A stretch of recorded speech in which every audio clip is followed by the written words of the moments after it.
What happens when a woman's desperate search for love leads her into the arms of the one man who promised his life to God in a quiet Manila suburb?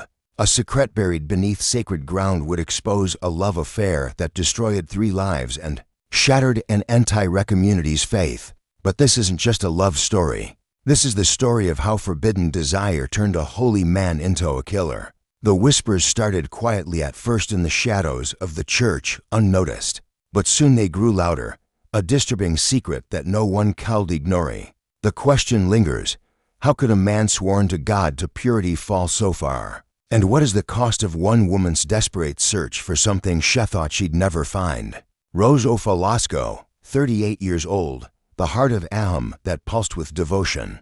A second-generation Filipina raised in the sacred shadow of a strict Catholic household. She knew her role well. Wife, mother, caretaker, every morning, she moved like clockwork, preparing the traditional Ethiopian breakfast of garlic, rice, and eggs, her children's laughter-filling the kitchen. She drove them to school with a gentle reminder to say their prayers before the bell rang.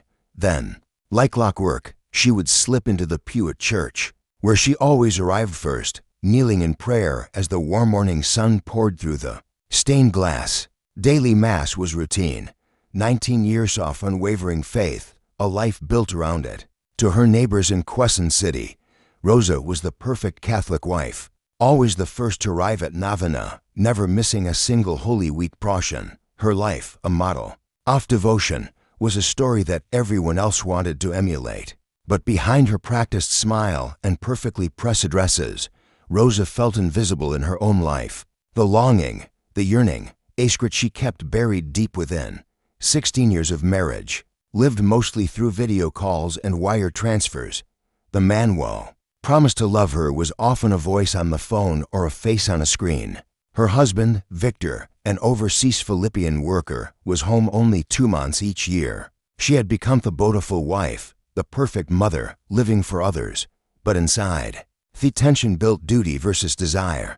The cultural expectations pressed down on her chest while her own unspoken needs cried out for release. Father Antonio Marcato, 45 years old, from a wealthy Manila family. He entered the seminary at 20, determined to dedicate his life to God. His past, a distant memory, swallowed by the weight of his calling.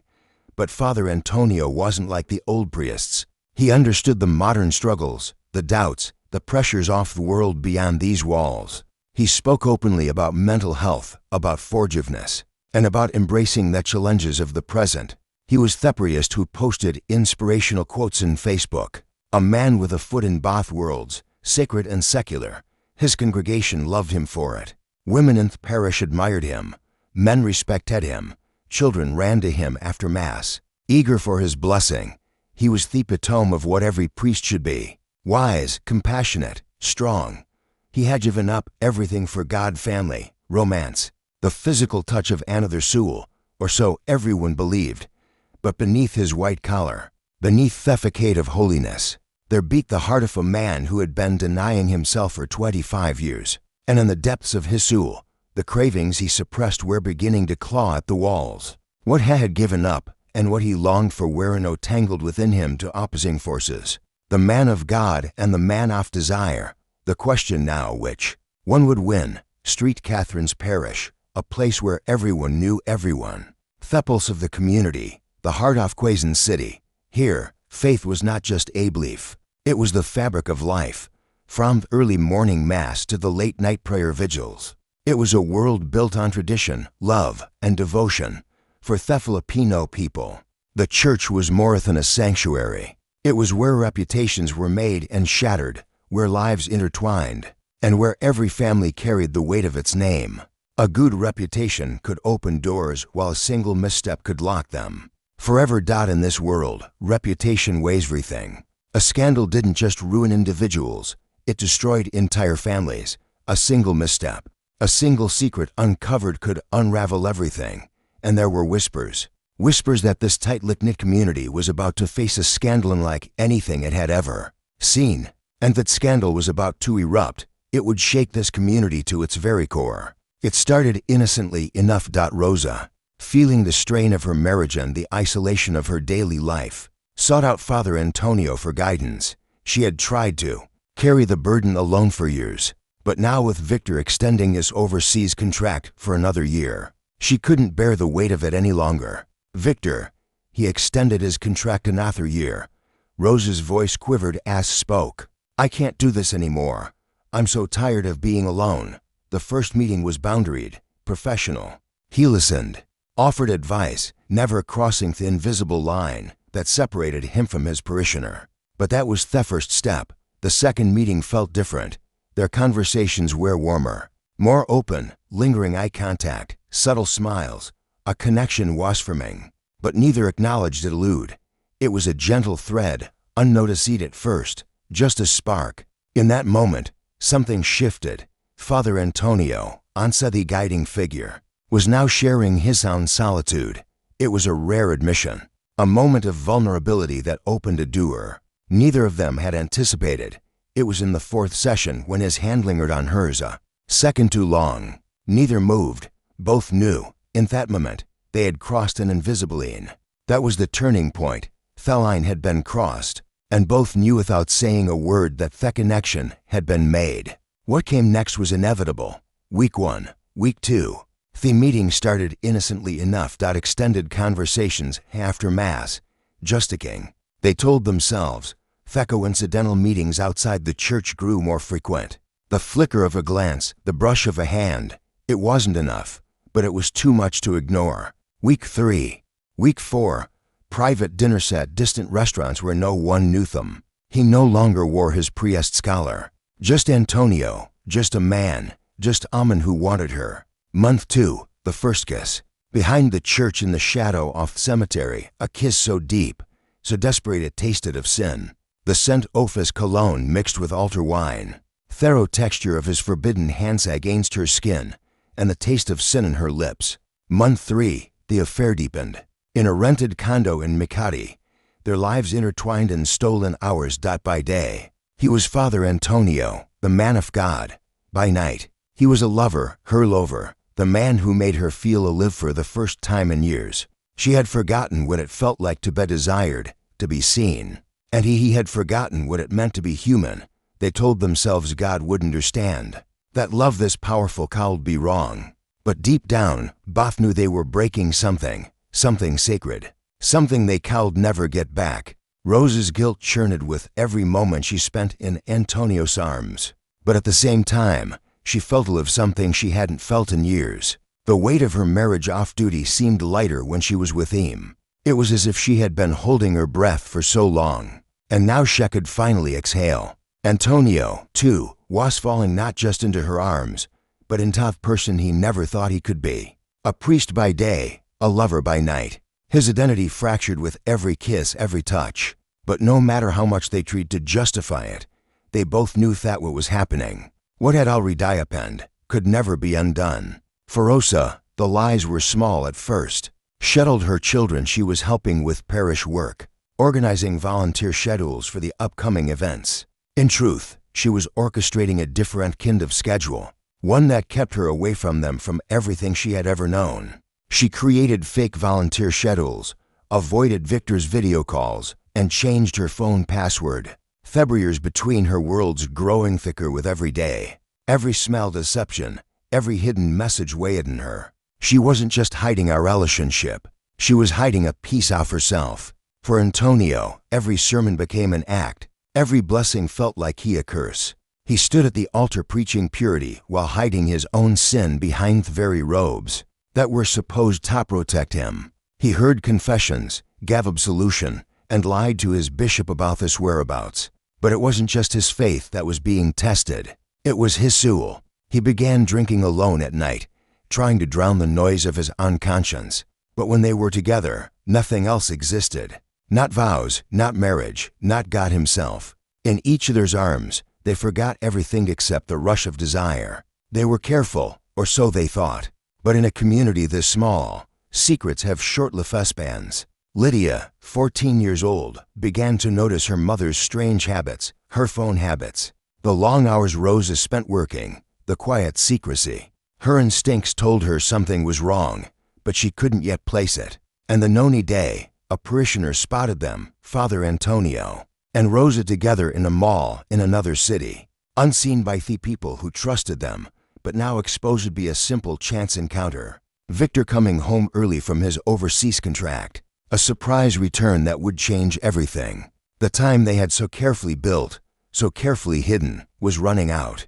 They thought they could control it. They thought they could keep higher secrets safe. But in the end, that truth has a way of coming to light. And in a place like this, secrets don't last long. Victor was home 2 weeks earlier than planned, and it wasn't just a surprise, it was a warning. Rosa had been avoiding his video calls. Her excuses were weak, but she never expected him to be home so soon. And now his suspicions had teeth. He found them, the messages she thought were deleted, and one name stood out. A. Who was this man? Who is A? He demanded, his voice slow and cold. Rosa's mouth went dry. She stammered, It's nothing, Victor. To deleted those. They don't mean anything. But her panic was impossibly to hide. Victor's mind raced. He couldn't trust her. He wouldn't. He began to watch her more closely, tracking her every move, checking the mileage on her car, following her wherever she went. And then one evening, the truth came crashing down. His hand shook on the steering wheel, his vision blurred with rage. The priest, his wife were together. It clicked into place like a nightmare assembling itself piece by piece. What Victor did next would change everything. The next move would be his, and nothing would ever be the same again. Victor didn't confront her immediately. He didn't rush in with accusations, not yet. Instead, he waited, watched, gathered evidence. Every minute stretched like an eternity. 3 days of silent observation. 3 days of following Rosa's every move, cataloging the lies, the evasions, the moments when her guilt seemed to drip from her like sweat. Rosa began to feel it, the silence. Victor's silence was worse than shouting. His eyes followed her with cold calculation. His words sparse, his once warm presence now antsy weight in the room. Victor's mind was a battlefield. Love, betrayal, rage. The emotions churned inside him like a storm that wouldn't break. He tried to recall the first time he saw Rosa. The vows they'd made, the promises whispering their wedding. But now every memory felt like a lie. The vows they'd made, the children they'd raised together. Stolen. Every smile she had given him, every I love you stolen. The human he thought he knew, the wife he had built his life around, was a stranger now. But that silence, the waiting, that planning, he knew it couldn't last forever. Something inside him snapped. The man he had been, the loving husband, the father, was slipping away. The storm was coming, and it would be like nothing he'd ever faced. Victor's decision was made. The calm before the storm had ended. The house was still, but not peaceful. The weight of silence hung between them like a storm waiting to break. Victor stood there, his hands trembling, but his face cold, controlled. Rosa sat on the couch, her eyes darting nervously toward the front door. The phone she had tried to hide now in plain view. It was over. She knew it. The evidence was laid bare between them. His hand gripped the table, his knuckles white as he stared at her cold, calculating. Rosa's denial was as fragile as glass. She could feel it cracking. Each word Victor said pushing her further into a corner. Every word he spoke was a blow. Every accusation, every betrayal felt like fire burning through the walls they'd built around their lives. Rosa's confession hung in there, heavy and suffocating. For a moment, neither of them moved, the weight of the truth pressing down on them both. Victor's decision was made. The storm had arrived, and there was no turning back. Near midnight, Victor arrived at the church. The darkness off night mirrored the storm inside Jaime's. He pushed open the heavy door to the rectory. What awaited him was a scene more chaotic than he had ever imagined. Father Antonio stood near his desk, his back to the door. And there, sitting just a few feet away from him, was Rosa. Her face pale, her hands trembling, already aware of what was coming. 3 people, a victim, an adulteress, and the betrayer, all trapped in a room where the truth could no longer stay hidden. Her words, frail as they were, only added to the rising storm. Her pleading voice fell on deaf ears. As the rift between the 3 of them widened with each passing second, the violence that had been brewing finally broke free. Everything stopped. The shouting, the fighting, even the rain outside seemed to pause in that moment. as if the world itself had held its breath. Her sobs echoed through the house. His breathing came in ragged gasps, but everything around them seemed suspended, frozen in time. The copper smell of blood, theckled marble of the floor, Victor's sweating ring glinting in the lamplight, a stark reminder of the vows broken. Rosa's face twisted in horror and guilt.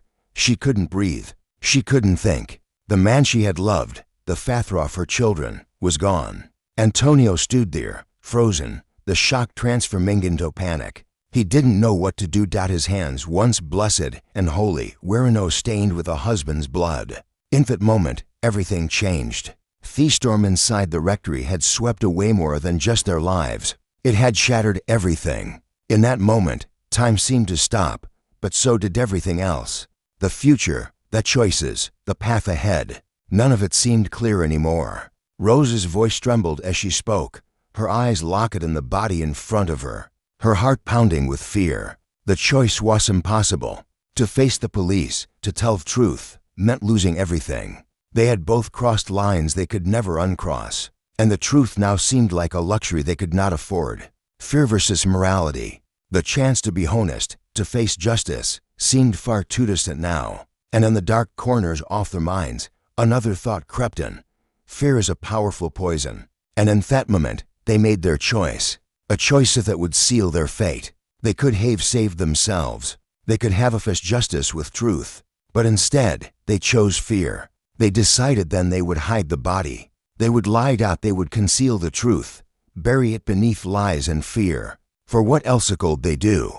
And so they became accomplices in murder. To people who in the darkest hour chose to save themselves from the truth. Even if it meant burying their souls in the process. The earth seemed to weep with them. The rain, a constant barrage, felt like nature itself was punishing them. What they were about to do was not just a burial. It was a desecration. Felonies, meant to be a symbol of sanctity, now served to conceal the ultimate sin. Each movement felt like a stain on everything they had once held dear. They drove in silence. No words between them now, only the weight of their shared guilt. The road ahead felt endless. The earth that awaited them, a place where no redemption could ever be found. The mud, thick and unforgiving, sucked at their shoes. Each step a reminder of the weight they carried. The grave had to be dug.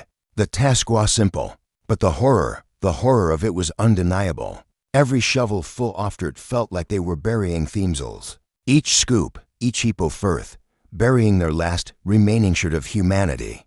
The act was simple, yet every moment they spent in their grave's cold embrace chipped away at what little of themselves they had left. He whispered prayers over the grave as if scripture could sanctify murder, as if God could forgive them for what they had done. As they covered the last of the earth over Victor's body, both of them knew they hadn't just buried Victor. They had buried any chance of redemption. They had buried him, and with him they buried the last remnants of their souls. Guilt is a patient hunter. It waits, watches, and when you think you're safe, it strikes. She reported Victor missing, playing the role of the concerned wife. But inside, something was breaking. She told the children their father hadn't returned from his overseas job, her voice betraying Thele with each passing day. Sleep eluded her. She lost weight, her frame becoming frailer with each passing day. She couldn't face herself, couldn't look in a mirror. The woman she had been before was slipping away, replaced by Samithan Gunrakaglaba. By day, he was Father Antonio, the man who preached to the faithful, his voice steady, his presence reassuring. But by night, he was a hollow shell, tortured by the hypocrisy of his actions. The alcohol became his only escape, his only comfort. His hand shook during communion, his mind fractured by the weight of his guilt. The parishioners noticed, but no one spoke of it. They whispered among themselves, unsure of what had happened to the man they once trusted. The police had opened a missing persons case, but their questions didn't match Rose's answers. The detective, sharp-eyed and thorough, noticed the inconsistencies in her story and things she called it to explain away. The timeline didn't match. The lies were starting to unravel. But Rosa kept her story, holding tight to the false narrative that had kept her safe so far. In the silence of that confessional, Antonio's guilt consumed him. His soul felt heavy, suffocated. He whispered barely audibly to the other priest, "I have committed an unforgivable sin," he said. His confession was not for absolution. It was an admission of the irreparabledom he had caused. Word began to spread quietly. Whispers of Antonio's confession, hints of a man breaking under the weight of his own sins. Fuels were closing in. The paranoia grew with each passing day. Every knock on the door, every phone call, every sound outside the window. It was as though the world was slowly closing in on them. The body they had buried in the earth was resurrecting itself in their consciences. No amount of alcohol, no amount of prayer could bury it now. Antonio had reached the breaking point. For weeks, the weight of his guilt had eaten away at him. But now it was too much to bear. Alone in the confessional, surrounded by the sacredness of Thespes, he could no longer function. No longer pretend that his soul was not torn apart. The words he had avoided saying for so long came pouring out now. His confession, long delayed, was a torrent of sorrow, regret, and self-loathing. 25 years of service crumbled in a single confession. The man who had once stood at the altar offering salvation to others now sought it for himself, only to find that no sanctuary could save him from what he had done. The bishop's duty was clear, his responsibility heavy. He had no choice but to inform the authorities. There could be no forgiveness here, no sanctuary for murder, not even in God's house. The confession had sealed their fate. There would be no more running, no more hiding. The truth had broken free and there was no turning back. The investigation moved swiftly. The body was discovered within days, buried deep in the mud of Rizal province. Forensics would confirm the identity. Victor Velasco. The truth had been unearthed, and nothing would ever be the same again. The earth had held its secret long enough. Now it was time for the world to know. And for Antonio and Rosa, there would be no escaping the consequences of their actions. The world had come crashing down. While the children were at school, unaware of the storm brewing at home, the police arrived to make the arrest. Rosa Velasco, the woman who had once been known as the perfect Catholic mother, was now in handcuffs. The perfect Catholic mother, a woman who had always been the face of devotion, now reduced to nothing more than a criminal in the eyes of her community. The image of purity shattered in an instant. Rosa's life, once filled with so much hope, was now defined by the choices she had made in the shadows, and there would be no learning from the consequences. Father Antonio Marcato, the trusted priest, the spiritual leader who had once been the heart of his parish, was about to be taken away, not in private, but in front of the very people who had looked up to him. A symbol of trusted authority, now reduced to a mere criminal. His crime, once hidden in the shadows, now exposed for the entire world to see. A parish built on faith was shattered by betrayal. The foundation of trust broken in an instant, replaced by the cold reality of justice. The media frenzy exploded in the wake of their arrests. Headlines blared their names. The trot off their actions now on full display for the world. The bodies they buried in secret had been unearthed, and nothing would ever be the same again. The public reckoning had begun. The truth, once buried deep, was now on full display. The trial would be the stage where their fates were decided, and the consequence of their actions would be measured in more than just years behind bars. The children, caught in the crossfire of their parents' sins, had to face that truth. Their voices, fragile and broken, painted a picture of a family shattered beyond repair. The evidence was irrefutable. The texts, the surveillance, the confession, the cold reality of their crimes was clear to everyone. The affair, the murder, the cover-up, they could no longer deny it. The prosecution's case was airtight. There could be no doubt Rosa and Antonia had plotted, lied, and covered up the murder. What began as an affair had turned into something far darker. Sentences were handed down, but no time behind bars could erase the damage done. The betrayal, the loss, the broken trust. For Rosa and Antonio, there would be no escape from what they had done. For Rosa, for Antonio, the price of their betrayal had been paid. But their children, the ones they had failed the most, would have to live with thief Termith for the rest of their lives. Victor Velasco's life, once full of promise, was now only a memory. His name etched in stone, a family destroyed, a life lost, and the haunting question of whether redemption could ever come.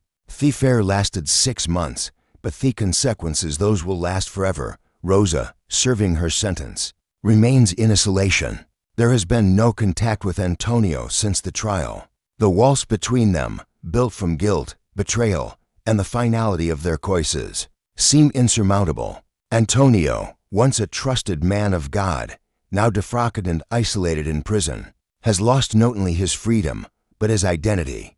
The man he was has been erased, replaced by the consequences of his actions. Their children, once full of life and joy, now raised by Rosa's sister. The family is fractured, the pain of losing both parents too much to bear. Therapy becomes a lifeline for them, helping them process the devastation that no child should ever face. 3 children lost both parents, one to death, one to prison. Their lives will never be the same. The echoes of their parents' choices will reverberate through their own lives, leaving scars that will take years to heal. The parish, like the family, is slowly healing.